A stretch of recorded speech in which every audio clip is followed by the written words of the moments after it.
আর কিছু মানুষ মরলে আসমান কান্দে রে, জমিন কান্দে, গোটা পৃথিবীর মানুষ তার জন্য কান্দে। আমরা আজকের এই মাঠ থেকে দোয়া করি, মালিক হাদিরে তুমি শাহাদাতের মর্যাদা দান করো। আগামী প্রজন্মে যাদের বাচ্চা হবে প্রত্যেকের বাচ্চার নাম রাখবেন উসমান হাদি। হ্যাঁ, কথা কয় না? আগামীর প্রত্যেকটা সন্তানের নাম রাখবেন উসমান হাদি। ঘরে ঘরে উসমান হাদি তৈরি হতে হবে, না হয় বাংলাদেশের মাটি টিকায় রাখা সম্ভব নয়। বাংলাদেশের মধ্যে শকুনের থাবা পড়েছে।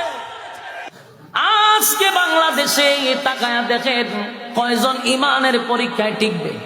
অধিকাংশ লোকগুলা টাকার কাছে বিক্রি হয়ে গেছে, ঠিক না বেঠিক? শুধু বিক্রি হয় না, সেই উসমান হাদি বিক্রি না হওয়ার কারণে ইমানের পরীক্ষা দিতে হয়েছে।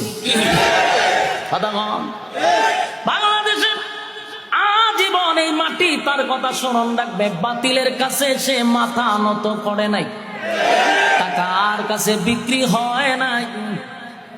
আগামী প্রজন্ম তার কাছ থেকে শিকার আছে। এই যুগে যুগে হাদি তৈরি হবে না, হাদি যুগে যুগে একজনই তৈরি হয়। হাদি ইতিহাস তৈরি করে যায়। গোটা পৃথিবীর ইতিহাসে এত বড় জানাজা আর কেউ দেখছে? আর কেউ দেখে না। এত বড় জানাজা আর কেউ দেখে না। এত মানুষ, লক্ষ লক্ষ মানুষ চোখের পানি ফালাইছে। এই জন্যই আমরা বলি, এমন জীবন করো হে গঠন, মরিলে হাসিবে তুমি কাঁদিবে ভুবন।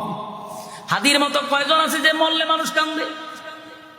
অনেক মানুষ মরার পরে মানুষ লেখে আলহামদুলিল্লাহ, মরার পরে লেখে আলহামদুলিল্লাহ। তার মানে এমন জীবন গঠন করতে পারো নাই। তোমার মরার পরে মানুষ হাসে আর হয় আল্লাহ এর যে নিচ্ছে, আল্লাহ এর উপরে যে ঠাডা পড়ছে, ঠিক না বেটি? তুমি মানুষের উপরে জুলুম করছো, মানুষের কলিজায় আঘাত দিছ। তোমার জুলুমের কারণে মানুষ আল্লাহকে তোমার নামে বিচার দিছে, আল্লাহ এর উপরে গজব পালা, আল্লাহ গজব পালায়া দিছে। মরার পরে মানুষ কয় আলহামদুলিল্লাহ, আল্লাহ এর যে নিছে।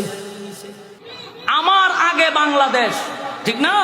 যেমন আপনাদের তারেক রহমান একটা কথা সব সময় বলে যে আমার আগে হলো বাংলাদেশ। তো এই স্লোগান